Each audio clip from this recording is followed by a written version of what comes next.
ಇತ್ತೀಚಿನ ಸಂಚಿಕೆಗಳನ್ನು ಜಾಹೀರಾತಿನ ಕಿರಿಕಿರಿ ಇಲ್ಲದೆ ನೋಡಿ.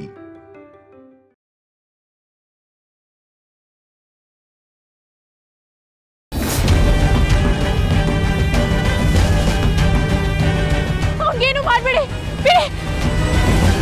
ಅಯ್ಯೋ ಏನ್ ಮಾಡ್ತಾ ಇದ್ದೀರಾ? ಬಿಟ್ಬಿಡಿ ಅವ್ರನ್ನ.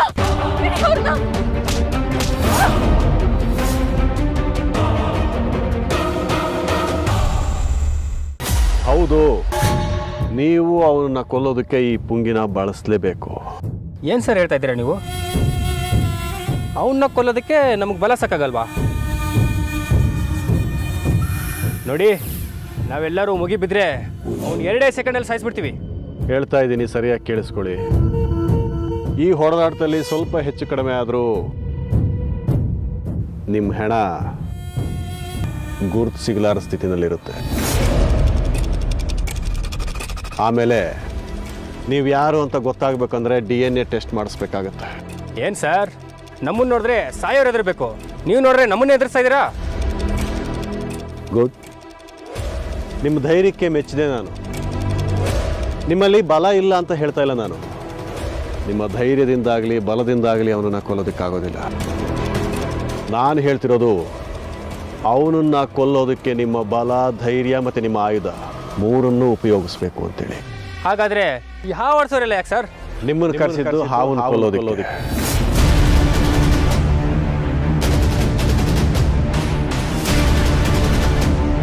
ಹಾಗಾದರೆ ನಾವೆಲ್ಲ ಯಾಕೆ ಸರ್ ಬೇಕು? ಆ ವಿಡಿಯೋನ ಸಾಕಲ್ವಾ? ಇವ್ರ ಹತ್ರ ಪುಂಗಿ ಇದೆ, ನಿಮ್ಮ ಹತ್ರ ಗನ್ ಇದೆ, ನೀವೇ ಮಾಡ್ಬೋದಲ್ಲ. ನಾನು ಹೇಳೋದನ್ನ ಸರಿಯಾಗಿ ಕೇಳಿಸ್ಕೊಳ್ಳಿ. ಮೊದಲು ಅವ್ರು ಪುಂಗಿ ಉತ್ತಾರೆ, ಆ ಕ್ಷಣಕ್ಕೆ ಅವನು ಹಾವಾಗಿ ಬದಲಾಗ್ತಾನೆ. ಆಗ ನಿಮ್ಮ ಟೈಮ್ ಶುರುವಾಗುತ್ತೆ. ಯಾಕೆ ಅಂದರೆ ನೀವು ಕೊಲ್ತಾ ಇರೋದು ಬರೀ ಹಾವನ್ನಲ್ಲ, ಅದು ಇಚ್ಛಾಧಾರಿ ನಾಗ.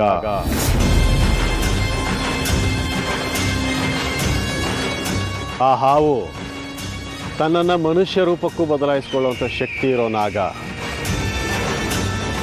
ಈಗ ಹೋಗಿ ಅವನ ಮುಂದೆ ನೀವು ಪುಂಗಿ ಊದಿ, ತಾನಾಗೆ ಅವನು ಇಚ್ಛಾಧಾರಿ ನಾಗ ಆಗಿ ಬದಲಾಗ್ತಾನೆ.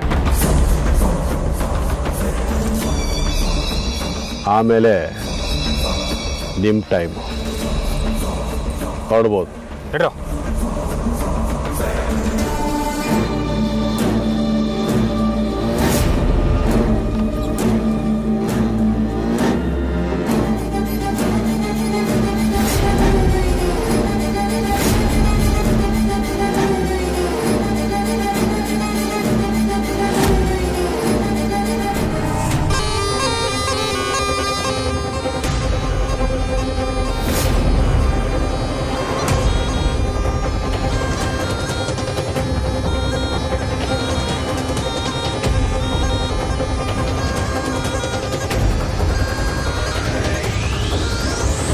ಜೈ ಭೋಲೆನಾಥ. ತನ್ನ ಶಕ್ತಿಯ ಅರಿವಿಲ್ಲದೆ ಮುಗ್ಧ ಸುಳೆಯಂತಿರುವ ಆದಿಶೇಷನ ಮೇಲೆ ಸಂಚೆ ಕರುಣಾಕರ. ಒಂದು ಲೋಕವನ್ನೇ ಕಾಪಾಡಬಲ್ಲವನು ತನ್ನನ್ನೇ ಕಾಪಾಡಿಕೊಳ್ಳದ ಸ್ಥಿತಿಯಲ್ಲಿರುವಾಗ ಶತ್ರುಗಳು ಅವನ ಮೇಲೆ ಮುತ್ತಿಗೆ ಹಾಕುತ್ತಿದ್ದಾರೆ. ಕಾಪಾಡು ದಯಾ ಸಿಂಧು, ಕರುಣಾಕರ. ಇಲ್ಲಿ ಆದಿಶೇಷ ಉಳಿದರೆ ನಾಗಲೋಕದ ಉಳಿವು, ಇಲ್ಲವಾದಲ್ಲಿ ನಾಗಲೋಕದ ಅಳಿವು. ಮಹಾದೇವ, ಕರುಣೆ ತೋರೋ ಕರುಣಾ ದಯಾಳು.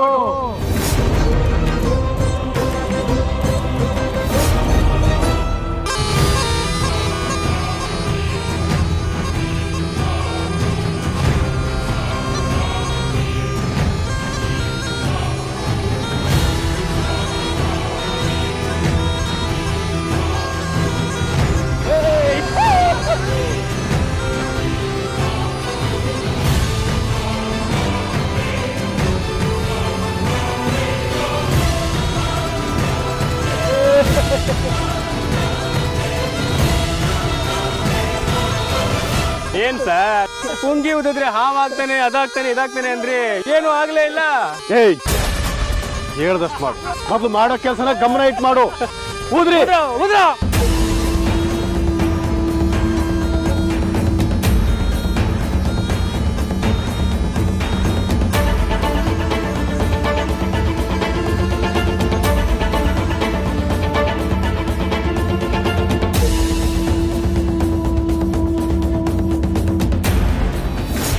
ಇಷ್ಟಾಗಿದೆ ಮರಣ ಮುಹೂರ್ತ. ಇಲ್ಲಿ ನಂಬಿಕೆ ಮತ್ತು ಪ್ರೀತಿ ಮಧ್ಯೆ ಮರೆವು ಬಂದರೆ ಪ್ರೀತಿಗಿಲ್ಲ ಯಾವುದೇ ಅರ್ಥ. ಅರ್ಥವಾದರೆ ಜನ್ಮ ಸಾರ್ಥಕ, ಇಲ್ಲವಾದಲ್ಲಿ ಕಾದಿದೆ ಅನರ್ಥ. ಕಾಪಾಡು ಕೈಗಳಿಗೆ ಕಾಡೋ ಚಿಂತೆ ಯಾಕೆ ಮಹಾದೇವ? ಅವನು ನಿನ್ನಂಶದ ಕೂಸು, ಅವನಿಗೆ ನಿನ್ನ ರಕ್ಷಣೆ ಇಲ್ಲವೆಲ್ಲ ಮೇಲೆ ಸಾಮಾನ್ಯ ಜನರ ಪಾಡೇನು? ಕಲ್ಕಿ ಕಲ್ಕಿ, ನಾನು ಸ್ವಲ್ಪ ಹೊರಗಡೆ ಇರ್ತೀನಿ. ಇವನು ಹಾವಾದ ತಕ್ಷಣ ತಲೆ ಹೊಡೆದ ಕೊಂದ. ಸರಿ ಸರ್. ಒಂದು ವಿಷಯ ನೆನಪಿಟ್ಕೊಳ್ಳಿ, ಒಂದು ವೇಳೆ ಏನಾದರೂ ನೀವು ಪುಂಗಿ ಊದೋದು ನಿಲ್ಲಿಸಿ ಅವನು ಹಾವಾದ್ನೋ ನಿಮ್ಮ ತಲೆ ಪುಟ ಹೊರಗೋಗುತ್ತೆ. ಸರಿ ಸರ್. ಏಯ್ ಉದ್ರ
ಅವನಿಗೇನು ಮಾಡಬೇಡಿ.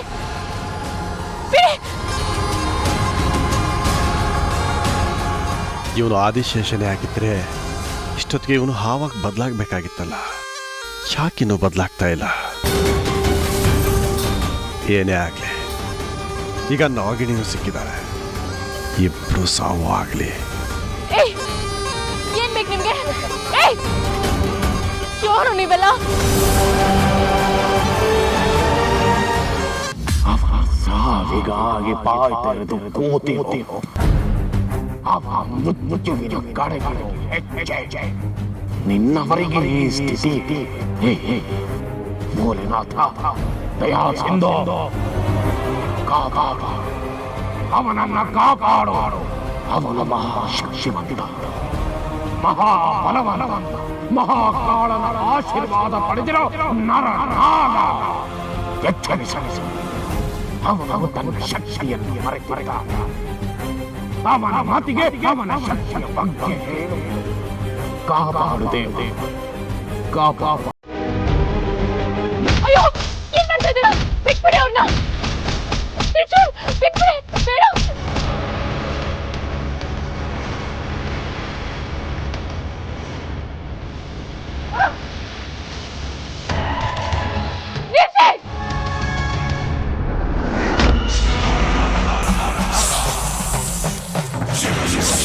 Shiva.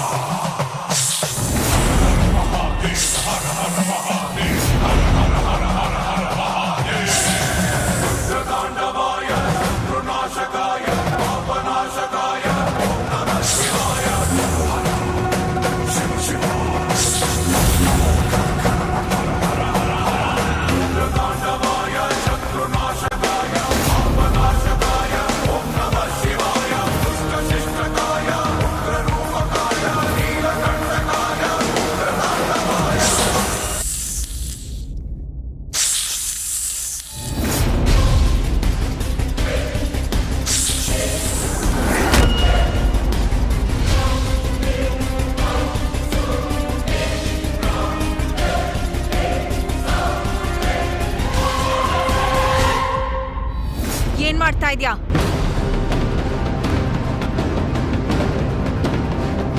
ಸಾಯಿಸ್ತಾ ಇದ್ದೀನಿ. ನೀನ್ ಅವನನ್ನ ಸಾಯಿಸೋ ಪ್ರಯತ್ನ ಮಾಡಿದ್ರೆ ನಾನ್ ನಿನ್ನನ್ನು ಸಾಯಿಸ್ಬೇಕಾಗತ್ತೆ. ನೋಡು, ಅವನು ನಮ್ಮ ಶತ್ರು. ಅವನು ನಿನ್ನ ಶತ್ರು ಆಗಿರ್ಬೋದು, ಆದ್ರೆ ಅವನು ನನ್ನ ಸಂಗಾತಿ. ನಿನಗೆ ನಾಗಮಣಿ ಸಿಕ್ಕದ್ಮೇಲೆ ನಾನೇನು ಅಂತ ಕೇಳ್ತೀನಿ ಅಂತ ಹೇಳಿದ್ನಲ್ಲ, ಅದು ಆದಿಶೇಷನೇ.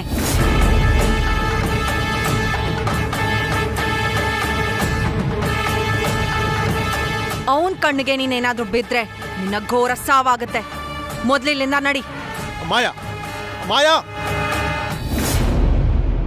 ತ್ರಿಶೂಲ್, ನಿನ್ಗೇನು ಆಗಿಲ್ಲಲ್ಲ? ಇನ್ನು ಕೊಲ್ಲೋಕ್ ಬಂದಿದ್ರು ಅನ್ಸುತ್ತೆ. ಆದ್ರೆ ಅದರಿಂದ ಒಂಥರ ಒಳ್ಳೇದಾಯ್ತು. ನಿನಗೆ ನೀನು ಯಾರು, ನಿನ್ನ ಶಕ್ತಿ ಏನು ಅಂತ ಗೊತ್ತಾಯ್ತಲ್ವಾ?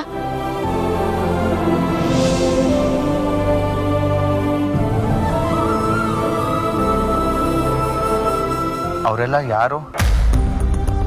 ನನ್ನನ್ನು ಯಾಕೆ ಕೊಲ್ಲೋದಕ್ಕೆ ಪ್ರಯತ್ನ ಪಡ್ತಾ ಇದ್ರು?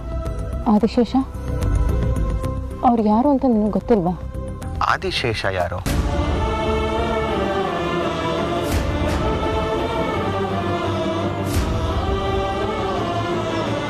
ಅಂದ್ರೆ ನಿನಗೇನು ನೆನಪಾಗ್ಲಿಲ್ವಾ? ಎಲ್ಲ ನೆನಪಾಯ್ತು ಅಂದ್ಕೊಂಡೆ. ಹೋಗ್ಲಿ ಬಿಡು, ನಾನು ಈ ಪ್ರಯತ್ನನ ಇಲ್ಲಿಗೆ ಬಿಡೋದಿಲ್ಲ. ನಿನಗೆಲ್ಲ ನೆನಪು ಮಾಡಿಸೋ ಜವಾಬ್ದಾರಿ ನಂದು. ಬಾ ಹೋಗೋಣ.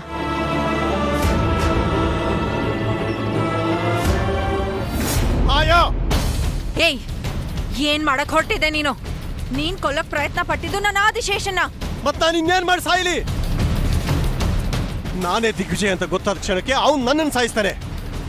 ಅದಕ್ಕೆ ಮೊದಲೇ ನಾನೇ ಅವನನ್ನು ಸಾಯಿಸೋದು ಸರಿ ತಾನೆ? ಏನ್ ಸರಿ? ಅವನ್ ಬದುಕಿಲ್ಲ ಅಂದ್ರೆ ನಾಗಮಣಿ ಸಿಗಲ್ಲ.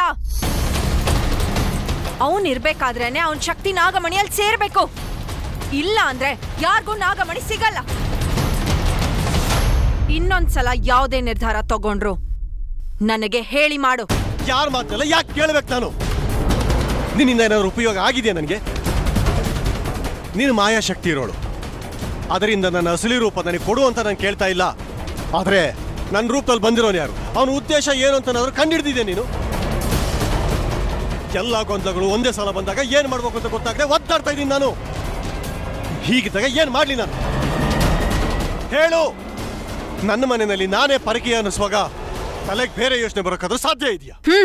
ಇವಾಗೇನು? ಆ ನಕಲಿ ದಿಗ್ವಿಜಯ ಯಾರು ಅಂತ ನಿಮ್ಗೆ ತಿಳ್ಕೊಬೇಕಲ್ವಾ? ಅಷ್ಟೇ ತಾನೆ? ಇವತ್ ಸಂಜೆ ಒಳಗಡೆ ಅವ್ನು ಯಾರು ಅಂತ ತಿಳ್ಕೊಂಡು ನಿಮಗ್ ತಿಳಿಸ್ತೀನಿ.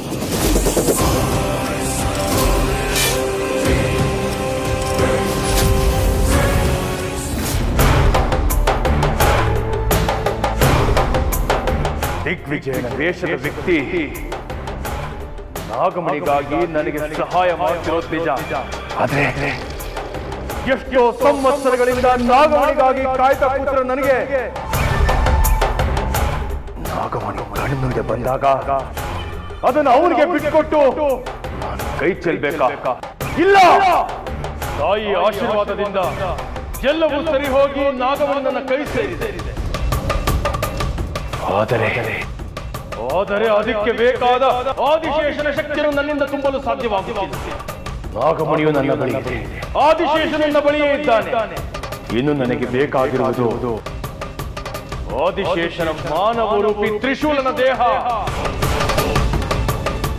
ಅವನ ದೇಹ ನನಗೆ ಸಿಕ್ಕರೆ ಆದಿಶೇಷನ ಶಕ್ತಿಯನ್ನ ನಾಗಮಣಿಗೆ ಸೇರಿಸಿ ನನ್ನ ಬಳಿ ಇರುವ ನಾಗಮಣಿಯನ್ನ ನಾನೇ ಉಳಿಸಿಕೊಳ್ಳಬಹುದು. ಆಗ ದಿಗ್ವಿಜಯನ ಅವಶ್ಯಕತೆ ನನಗಿರುವುದಿಲ್ಲ. ತಾಯಿ, ದಾರಿ ತೋರು, ದಾರಿ ತೋರು ತಾಯೇ, ದಾರಿ ತೋರು.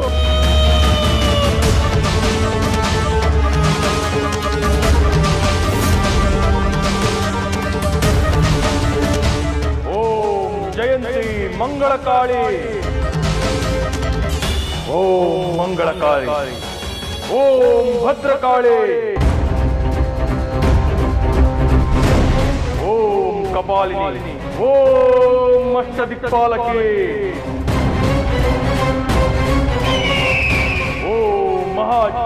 ಚಾಂಡಾಯಿನೇ ನಮಃ ಓಂ ಚಾಂಡಾಲಿನೇ ನಮಃ.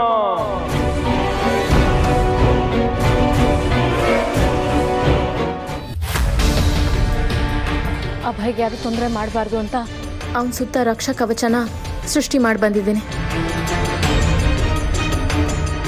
ಇಲ್ಲೇ ಹತ್ರದಲ್ಲಿ ಮುನೇಶ್ವರನ ದೇವಸ್ಥಾನ ಇದೆ, ಅಲ್ಲಿ ಹೋಗಿ ಪ್ರಾರ್ಥನೆ ಮಾಡಿ ಬಂದರೆ ನಮಗೆ ಯಾವ ತೊಂದರೆನೂ ಆಗಲ್ಲ. ಹಾಗೆ ತ್ರಿಶೂಲ್ ದೇಹ ಎಲ್ಲಿದೆ ಅಂತ ಕಂಡು ಹಿಡಿದು ಆತ್ಮ ಬದಲಾವಣೆ ಮಾಡೋದಕ್ಕೆ ಆ ಮುನೇಶ್ವರನ ಹತ್ರ ಬೇಡ್ಕೊಂಡ್ರೆ ಒಂದು ಪರಿಹಾರ ಸಿಗ್ಬೋದು ಅನ್ಸುತ್ತೆ.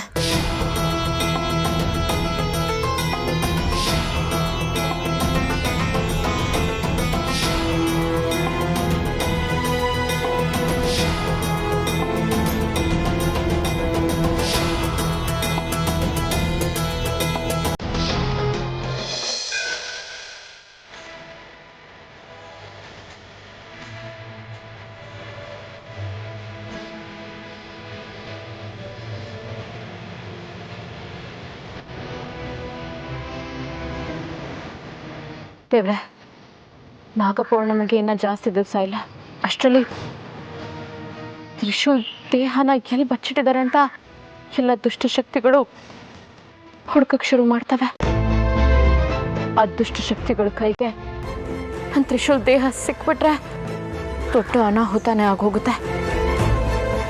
ಅದಕ್ಕೆ ನಾನು ಅವಕಾಶ ಮಾಡಿಕೊಡ್ಬಾರ್ದು. ತ್ರಿಶೂಲ್ ದೇಹ ಎಲ್ಲಿದೆ ಅಂತ ಮೊದಲು ನಾನೇ ಹುಡುಕ್ಬೇಕು. ಅದಕ್ಕೆ ನನಗೆ ನಿನ್ನ ಸಹಾಯ ಬೇಕು ಮುನೇಶ್ವರ.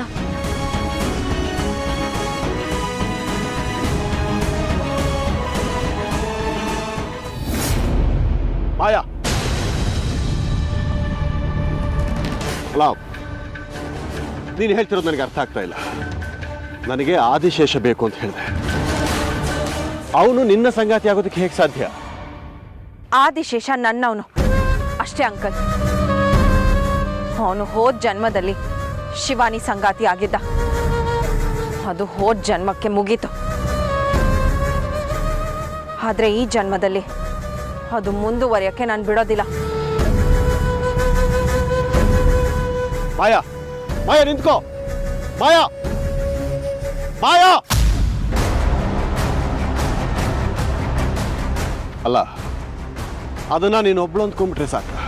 ಅವಳ ಮನಸ್ಸಿನಲ್ಲಿ ಅವನು, ಅವನ ಮನಸ್ಸಿನಲ್ಲಿ ಅವಳಿರೋವಾಗ ನಿನ್ನ ಸ್ಥಾನ ಏನು? ನನಗೆ ಯಾಕೋ ಅವನ ಹಿಂದೆ ನೀನು ಹೋಗ್ತಾ ಹೋಗ್ತಾ ನಮ್ಮ ಗುರಿನ ಮರಿತಾ ಇದೆಯಾ ಅಂತ ಅನ್ನಿಸ್ತಾ ಇದೆ. ನನ್ನ ಗುರಿನೇ ಆದಿಶೇಷ ಆಗಿರ್ಬೇಕಾದ್ರೆ ಅದನ್ನೇ ನಾನು ಹೇಗೆ ಮರೆಯಕ್ಕೆ ಸಾಧ್ಯ ಅಂಕಲ್? ಈಗ ಇವಳ ಯೋಚನೆ ಬರೀ ಆದಿಶೇಷನ್ ಕಡೆ ಇದೆ ಅಷ್ಟೇ, ನಾಗಮಣಿ ಕಡೆ ಇಲ್ಲ. ಇಲ್ಲಿ ನಾನು ಎಚ್ಚರವಾಗಿರಬೇಕು.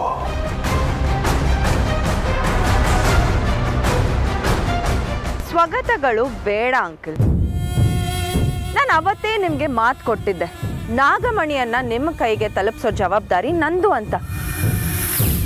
ಹಾಗೆ ನೀವು ನಾನು ಕೇಳಿದ್ದನ್ನ ತಲುಪಿಸೋ ಜವಾಬ್ದಾರಿ ನಿಮ್ದು.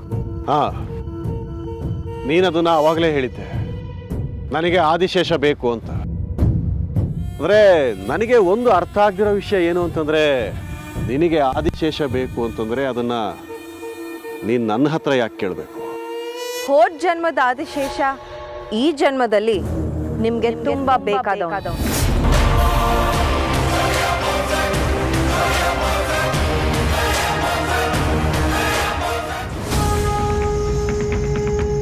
ನೀನು ಕೊಡೋದನ್ನೆಲ್ಲ ಕಷ್ಟ ಅಂತ ನಾನು ಯಾವತ್ತೂ ಅಂದ್ಕೊಂಡಿಲ್ಲ. ಬರೋದನ್ನೆಲ್ಲ ಎದುರ್ಸೋಕ್ಕೆ ನನ್ನನ್ನು ಇನ್ನಷ್ಟು ಗಟ್ಟಿ ಮಾಡ್ತಾ ಇದೆಯಾ ಅಂತ ನಾನು ಅಂದ್ಕೊಂಡಿದ್ದೀನಿ. ಜಗತ್ತಲ್ಲಿ ಒಬ್ರಿಗೆ ಎಷ್ಟು ಕಂಟಕಗಳನ್ನ ಕೊಡ್ಬೋದು ಅದನ್ನೆಲ್ಲ ನನಗೆ ಕೊಡು ತಂದೆ, ನಾನು ಎದುರಿಸ್ತೀನಿ. ಆದರೆ ನನ್ನವ್ರಿಗೆ ಮಾತ್ರ ನೋವು ಕೊಡಬೇಡ. ಅದನ್ನು ಸಹಿಸ್ಕೊಳ್ಳೋ ಶಕ್ತಿ ನನಗಿಲ್ಲ. ನನ್ನ ಪ್ರಾಣ ಸಂಗಾತಿ ಆದಿಶೇಷ ಈಗ ಅಭಯ ರೂಪದಲ್ಲಿದ್ದಾನೆ. ಅವನಿಗೆ ನಾನು ಯಾರು ಅನ್ನೋದೇ ನೆನಪಿಲ್ಲ. ಅದಿರಲಿ, ಅವನು ಯಾರು ಅನ್ನೋದೇ ನೆನಪಿಲ್ಲ. ನಮ್ಮಿಬ್ಬರನ್ನ ನಾಗಮಣಿ ಜೊತೆ ಸ್ವಾಗತಿಸ್ಬೇಕು ಅಂತ ಇಡೀ ಒಂದು ಲೋಕನೇ ಕಾಯ್ತಾ ಇದೆ. ಆದರೆ ಆ ಜವಾಬ್ದಾರಿನೆಲ್ಲ ನಿಭಾಯಿಸೋದು ಅಷ್ಟು ಸುಲಭ ಇಲ್ಲ. ಇಷ್ಟೆಲ್ಲ ನಿನಗೆ ಗೊತ್ತಿದ್ರು ನೀನು ಯಾಕೆ ಹೇಗೆ ಸುಮ್ಮನಿದ್ಯಾ? ನೀನೇ ಒಂದು ಪರಿಹಾರ ಕೊಡ್ಬೋದಲ್ವಾ?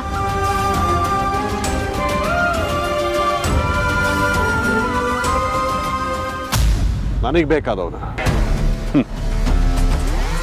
ನನ್ನ ಮನೆಗೆ ಬಂದು ನನ್ನನ್ನೇ ಮಟ್ಟ ಹಾಕೋದಕ್ಕೆ ನೋಡ್ತಿರೋ ಪೊಲೀಸ್ ಆಫೀಸರ್ ನನಗೆ ಬೇಕಾದವನು ಆಗಿರೋದಕ್ಕೆ ಹೇಗೆ ಸಾಧ್ಯ? ಕೆಲವು ಪ್ರಶ್ನೆಗಳಿಗೆ ಬೇಗ ಉತ್ತರ ಸಿಕ್ಬಿಟ್ರೆ ಅದು ಮತ್ತಷ್ಟು ಪ್ರಶ್ನೆಗಳಾಗಿ ಕಾಡಕ್ ಶುರು ಮಾಡುತ್ತೆ. ಹಾಗಾಗಿ ಎಲ್ಲದಕ್ಕೂ ಒಂದು ಸಮಯ ಅಂತ ಬರುತ್ತೆ. ಅದಕ್ಕೆ ನಾವು ಕಾಯಲೇಬೇಕು. ನೂರಾರು ಮುಖವಾಡ ಹಾಕೊಂಡಿರೋ ಮನುಷ್ಯರ ಹತ್ರ ನಾವು ಇಲ್ಬಾರ್ದು ಸತ್ಯ ಎಲ್ಲ ಹೇಳ್ಬಿಟ್ರೆ ಅದರಿಂದ ನಮಗೆ ಖಂಡಿತ ಒಳ್ಳೇದಾಗಲ್ಲ. ಅದು ಸರಿ, ನನ್ನವನ್ನ ನಾನು ನೋಡಿ ತುಂಬ ದಿನಗಳಾಗಿದೆ.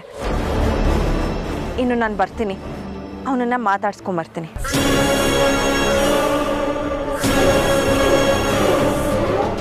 ಅವನನ್ನ ನೋಡಿ ಮಾತಾಡಿಸ್ಕೊಂಡು ಬರ್ತೀನಿ ಅಂತಂದರೆ ಈಗ ತಾನೇ ಅಭಯನ ಮಾತಾಡ್ಸಿದ್ಲಲ್ಲ. ಅಂದರೆ ನೋಡಿ ಮಾತಾಡಿಸಿ ತುಂಬ ದಿನ ಆಗಿದೆ ಅನ್ನೋ ಅರ್ಥದಲ್ಲಿ ಮಾತಾಡ್ತಾ ಇದ್ದಾಳೆ. ಅಂದರೆ ಇವಳು ಮೀಟ್ ಮಾಡೋದಕ್ಕೆ ಹೋಗ್ತಾ ಇರೋದು ಯಾರನ್ನ? ಹಾಗಾದರೆ ತಿಂಗಳಿಗೆ ಒಂದ್ಸಲ ತ್ರಿಶೂಲ್ ದೇಹಕ್ಕೆ ಮಂತ್ರ ಮಜ್ಜನ ಮಾಡಿಸ್ಬೇಕು. ಆ ದಿನ ಇವತ್ತೇ.